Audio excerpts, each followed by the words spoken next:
यहाँ पे बहुत बारिश हुई है और अभी भी हल्की बारिश हो रही है। पहले कई गाड़ियाँ सरकारी मुझे मिली हैं जो आ जा रही थी। ये रेंजर्स भी मौजूद है यहाँ पे। ये सारे जानवर सैलाब ज़दगान लेके मारे मारे फिर रहे हैं। ये हमारी बेटियाँ, दुख होता है कैसे बेचारे मतलब बच्चे। ये और मेरी रिक्वेस्ट है हमारे जो मिनिस्टर साहब हैं मियां मोइन भट्टू साहब की, ये जो सारे लोग फिर रहे हैं ना, इनके लिए खैमों का बंदोबस्त हो, खाने का बंदोबस्त हो, जो सैलाब ज़दगान इधर फिर रहे हैं, और फिर इनके लिए जो है ना, इनके जानवरों के लिए सैलज और वनडे का बंदोबस्त हो। अस्सलामुअलैकुम दोस्तों, मैं इस वक्त हेड सुलेमानकी की अप स्ट्रीम में दरियाई बेल्ट के साथ मौजूद हूँ। वीडियो रिकॉर्ड करके आपको दरियाई सतलुज की जो दरियाई बेल्ट है उसकी ताज़ा तरीन सूरत हाल भी दिखाता हूँ और पानी की रिपोर्ट भी देता हूँ। पहले कई गाड़ियाँ सरकारी मुझे मिली हैं जो आ जा रही थी। ये रेंजर्स भी मौजूद है यहाँ पे। और अमले की फुर्तियाँ तो ठीक है, अगर मैं अमले की बात करूँ ना तो अमले की फुर्तियाँ ठीक हैं, लेकिन जिस बात की कमी है ना वो ये है कि सैलाब मुतासरीन को खुले आसमान तले छोड़ दिया गया है। भाई यारो मददगार, अब मैं आपको दिखाता हूँ जो बात मैंने अभी की है कि सैलाब मुतासरीन को भाई यारो मददगार छोड़ दिया गया है। ये आप इस साइड पे देख लें, ये सैलाब आया हुआ है, ये सारे इलाके डूबे हुए हैं। ये देखें, ये आबादियाँ भी डूबी हुई हैं। और जो सैलाब मुतासरीन हैं वो देखें, कुछ तो यहीं पे बेचारे बैठे हैं, जिनका ये घर था वो तो यहीं पे आके बैठ गए खुले आसमान तले। इनके पास कोई खैमा वगैरह मौजूद नहीं है सुलेमानकी हेडवर्क्स की अप स्ट्रीम में। और कुछ जो सैलाब ज़दगान है इधर से आए हैं, ये जो मेन बांध है इसके साथ ही अक्सर आके बैठ जाते हैं। 2023 में भी ऐसे हुआ था। ये देखें जी, ये भी खुले आसमान तले मौजूद हैं। जानवरों का चारा नहीं है, बस ये जो कटाई हुई है थोड़ी बहुत उसकी पराली मैं आपको जूम करके दिखाता हूँ, इन्होंने रखी हुई है। ये पराली पे ही अभी जानवर गुजारा करेंगे। और पराली भी देखें कितनी थोड़ी है। लोग खुद भी खड़े हैं खुले आसमान तले और जानवर भी वहीं पे हैं, बारिश में भीगे हुए हैं। कोई खैमे नहीं है, कोई जानवरों के लिए साइलेज वगैरह या वंडा वगैरह कुछ भी नहीं है। और जानवरों की हालत भी आपके सामने है, ये लाइव मनाजर ही है। ये सारे जानवर सैलाब ज़दगान लेके मारे मारे फिर रहे हैं।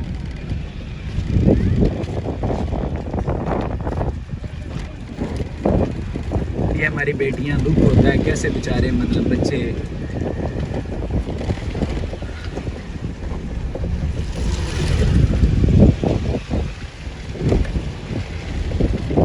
तो बात ये है भाई कि ये जो सैलाब मुतासरीन है इनको संभालने के लिए कोई हज़ारों करोड़ नहीं चाहिए। मैं सतलुज के सैलाब मुतासरीन की बात कर रहा हूँ। इनको खैमे देने के लिए और इनके जानवरों को चारा देने के लिए और इन्हें खुद को खुराक देने के लिए शायद हज़ारों करोड़ नहीं चाहिए, सिर्फ सैकड़ों करोड़ से ही काम बन जाए। अगर हम बात करें कि ये कितना बड़ा बजट है, तो ये कोई इतना बड़ा बजट नहीं है कि जिसको मतलब जो नामुमकिन है पाकिस्तान के लिए। वो कैसे देखें, जो एक मोटरवे बनता है ना, एक मोटरवे को बनाने के लिए हज़ारों करोड़ रुपए चाहिए होते हैं, हज़ारों करोड़ रुपए। आप बजट चेक कर लें जो बड़े मोटरवे हैं उनका, तो मतलब इनको संभालने के लिए उससे भी कम पैसे चाहिए। तो आप ऐसे समझें जैसे आप एक नया मोटरवे बना रहे हैं। क्या ये इंसान इस काबिल भी नहीं है कि इनकी इतनी सी देखभाल की जाए?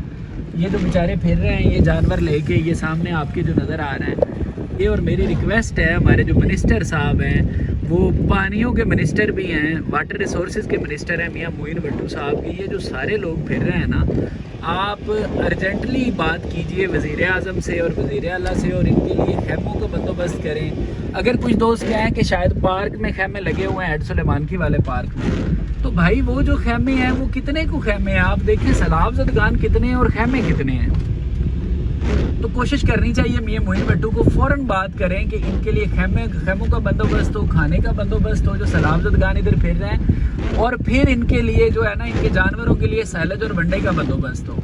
ये बहुत ज़रूरी काम है और इसके लिए इतना बजट नहीं चाहिए कि गवर्नमेंट के पास है ही नहीं, लेकिन बस गवर्नमेंट की प्रायोरिटी ये नहीं है।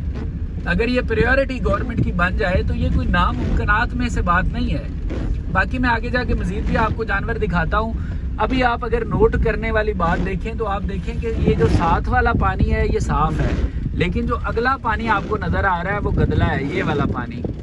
तो ये गदला पानी का मतलब ये है कि अभी सुलेमानकी अप स्ट्रीम में पानी आ रहा है मज़ीद, यानी कि जो गंडा सिंह से पानी निकला हुआ है वो इधर जल्दी जल्दी से धड़ाधड़ पहुँच ही जा रहा है। ये मतलब है इस गदले पानी का। और सीन आप देख लें जी, ये बिल्कुल मनाजर ऐसे ही हैं जैसे दरिया बह रहा है। मतलब ये दरिया का पेट है, हालांकि ये दरिया का पेट नहीं है। दरिया से हम कोई 5-6 किलोमीटर दूर हैं اور مطلب یہ جو ہیڈ سلیمان کی بصیر پور روڈ ہے اس پہ میں جا رہا ہوں 5-6 کلومیٹر پیچھے دریا سے، لیکن لگ ایسے ہی رہا ہے جیسے میں دریا کے ساتھ یہ سڑک بنی ہوئی ہے اور دریا بہہ رہا ہے سارا۔ دوبارہ سے ایک بار دیکھیے کہ یہ کتنے زیادہ ہیں تعداد میں سیلاب زدگان جو اس وقت سڑک کے ساتھ موجود ہیں، اور ان کے مویشی موجود ہیں اور بارش میں بھیگ رہے ہیں۔ نہ ان کے کھانے پینے کے لیے کوئی چیز ہے اور نہ ہی ان کے جانوروں کے لیے کچھ ہے۔ تو یہ بڑی ہی جسے کہتے ہیں تشویشناک صورتحال ہے، ایک بہت بڑا المیہ ہے اس علاقے کے لیے، دریائے ستلج والے لوگوں کے لیے۔ ایسا المیہ کہ شاید 1988 کے بعد ہم نے پہلی بار یہ اتنا بڑا المیہ دیکھا ہے، اس طرح کے حالات کہ جانور سڑکوں پہ پھر رہے ہیں، ان کو بٹھانے کے لیے جگہ نہیں ہے۔ اوپر سے اللہ پاک بھی ہم سے ناراض دکھائی دیتے ہیں کہ ایک تو آلریڈی اتنا زیادہ پانی ہے اور ہر طرف پانی پانی ہے، اور پھر موسم ایسے بنے ہوئے ہیں کہ آئے روز بارش ہو رہی ہے۔ یہاں پہ دریائی بیلٹ میں ہیڈ سلیمان کی اپ اسٹریم میں کل بھی بارش ہوئی ہے اور آج بھی اتنی زیادہ بارش ہوئی ہے، جس کی وجہ سے یہ جانور اور ان جانوروں کے ساتھ جو موجود لوگ ہیں وہ انتہائی دکھ میں ہیں اور تکلیف میں ہیں۔ تو اللہ تعالیٰ سب پہ مہربانی فرمائے۔ تو ہر بار یہ دعا کرتے ہیں، اب ہمارے پاس دعاؤں کے سوا کچھ بھی نہیں ہے، اور جو کرتا دھرتا ہیں، جن کے پاس اختیارات ہیں، ان کو میں نے اپیل کر دی ہے۔